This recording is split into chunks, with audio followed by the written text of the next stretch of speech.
Nabi SAW bersabda, Sayyidina Abu Hurairah mendengar Nabi SAW bersabda, Inna ummati, sesungguhnya umatku itu ya'tuna, mereka nanti datang, dibangkitkan di hari kiamat.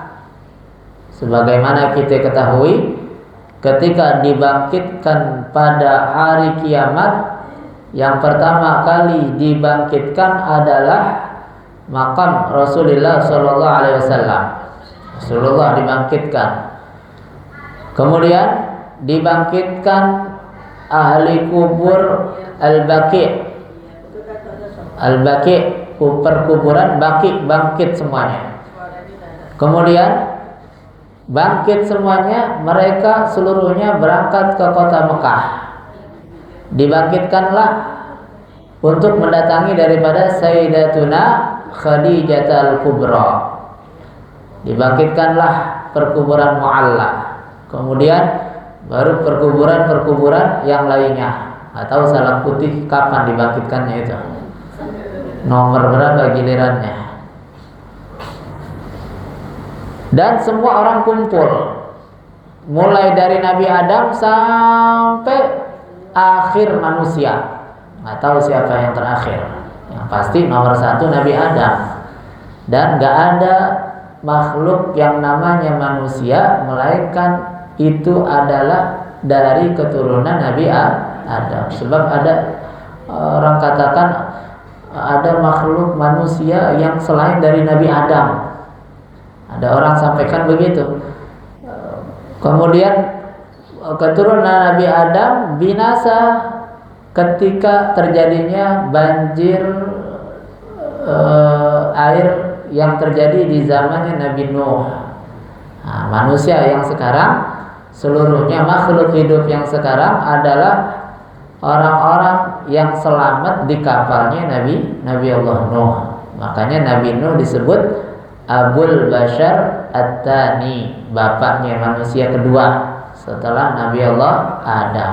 Jadi walhasil Bani Adam, semua manusia adalah dari Bani Adam, dari anak keturunan Nabi Allah Adam dan selanjutnya. Jadi nggak ada tuh dari hewan berubah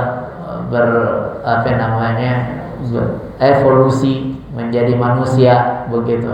Itu logika yang nggak masuk akal dan terbantahkan. Orang kumpul semua di mahsyar, nggak kenal, diceritain sama Al-Quran, yauma yafirul mar'u min akhihi wa ummihi wa abihi wa sahibatihi wa banihi likulli imri'in minhum yawma idzin sya'nu yughni. Sangat kacau balau. Orang hamil melahirkan nggak kerasa, saking menakutkannya keadaan. Seandainya ada orang hamil lahiran nggak kerasa, ibu-ibu tahu sendiri, orang melahirkan sakitnya kayak bagaimana. Itu sampai nggak kerasa, berarti sangat ketakutannya. Kalau kita mau logika kan, kita masih kecil dulu suka main di kebun, terus kita lihat setan, atau kita dikejar anjing, kita lari, kita tabrak tuh paku, kita tabrak batu, kita nggak kerasa, sakitnya nggak kerasa. Kenapa? Ada yang kita lebih takutin. Di belakang ada kuntilanak misalnya, atau di belakang ada anjing yang mengejar. Ada yang kita lebih takut, semua nggak kerasa.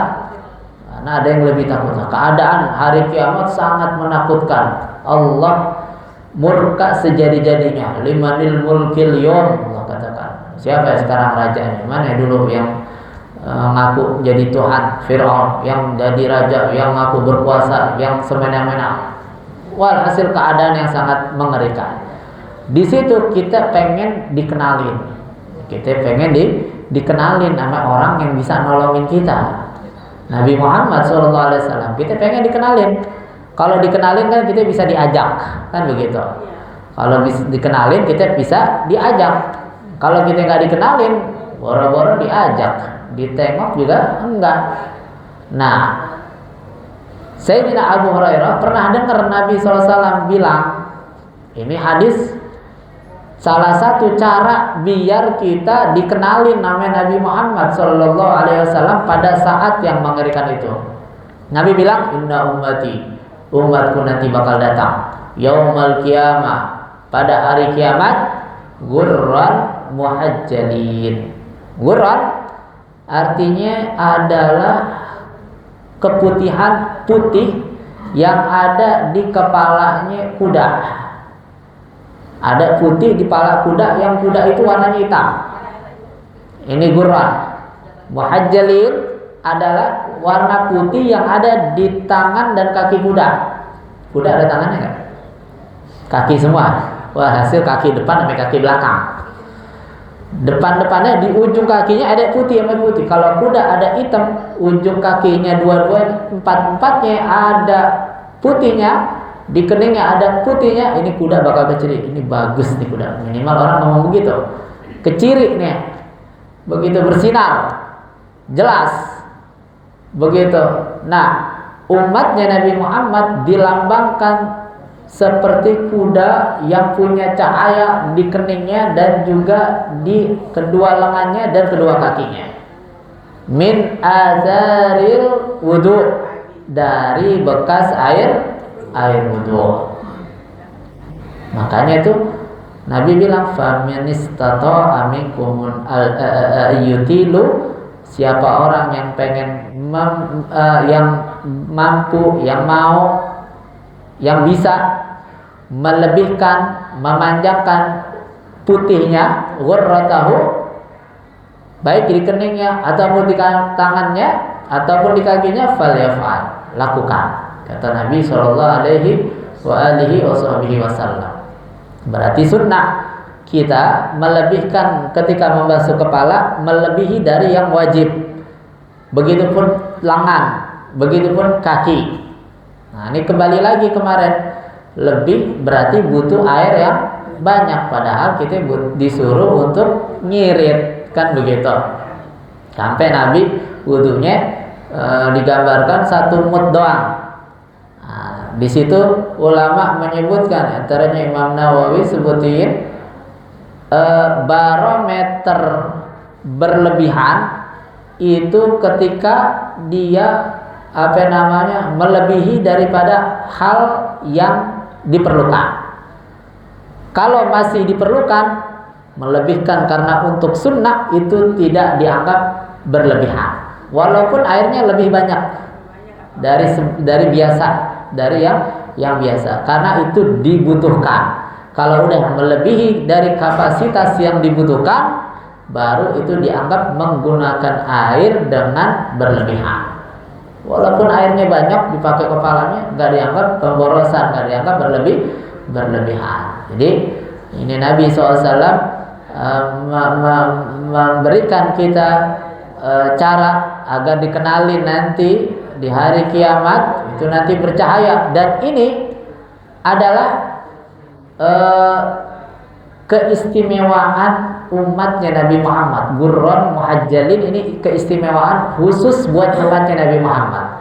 Kalau wudu, umat sebelumnya ada syariat untuk melaksanakan wudu. Buktinya ada Nabi Allah Musa atau Nabi Allah Isa, beliau katakan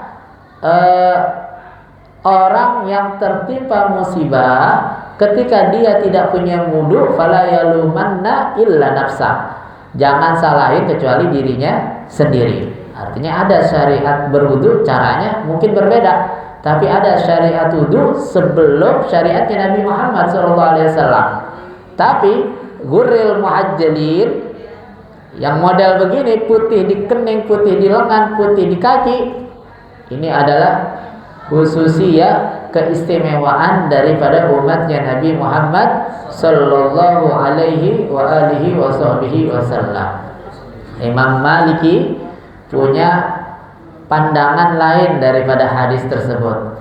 Dalam hadis tersebut, Imam Maliki katakan bahwasanya gurril muhajjalin adalah orang yang senantiasa menjaga wudunya. Menjaga wudunya. Tapi kebanyakan ulama adalah yang melebihkan dari yang wajib, baik itu membasuh kepalanya ataupun kedua lengannya ataupun kedua kakinya. Ini dia hadis Nabi SAW yang bisa kita amalin tiap hari, karena gampang. Bisa kita amalin setiap hari. Ketika basuh kepala, kita sempurnain kepalanya. Begitu, basuh lengan kita lebihin. Basuh kiri begitu juga, basuh kaki begitu juga kita lebihin dari yang wajib. Dan itu tidak dianggap pemborosan dalam menggunakan air. Ya, mudah-mudahan kita bisa amalin ini hadis. Kita bisa mengamalkan dalam kehidupan kita, sehingga nanti di hari kiamat kita keciri sama Nabi Muhammad SAW. Bercahaya wajahnya, bercahaya lengannya, bercahaya kakinya, sehingga dikenalin oleh baginda Nabi besar Muhammad Sallallahu Alaihi Wasallam. Jadi nggak panjang-panjang karena udah pada gelisah nih. Ada yang mau jalan-jalan ke Istiqlal apa? Ke Istiqlal jalan-jalan apa ibadah? Ibadah dong. Jadi apa namanya? Jalannya jam berapa? Jam 11. Jam 6. Sampai di sini. Kalau ada yang mau bertanya silahkan. 1, 2 deh, kalau ada yang mau tanya. Hah? Ada yang mau nanya enggak? Mau tanya 1. Apa namanya? Kapan selesainya mau jalan ini katanya gitu. Iya. Kalau nggak ada yang tanya, kita tutup pengajian ini. Sebelumnya kita baca surah Fatihah. Yang pertama kita baca Fatihah buat almarhum Bapak Rahmat bin Haji Sulaiman yang beberapa hari yang lalu dipanggil oleh Allah Subhanahu wa taala, dan seluruh daripada keluarga kita yang sudah pelanggar rahmatullah, yang sudah disebutkan nama-namanya di antara mereka seluruhnya, mudah-mudahan Allah ampunkan segala dosa-dosanya, Allah hapus segala kesalahannya, Allah luaskan kuburnya, Allah jadikan kuburnya raudhah min riyadil jannah. Al-Fatihah. A'udzu billahi minasyaitonir rajim. Bismillahirrahmanirrahim.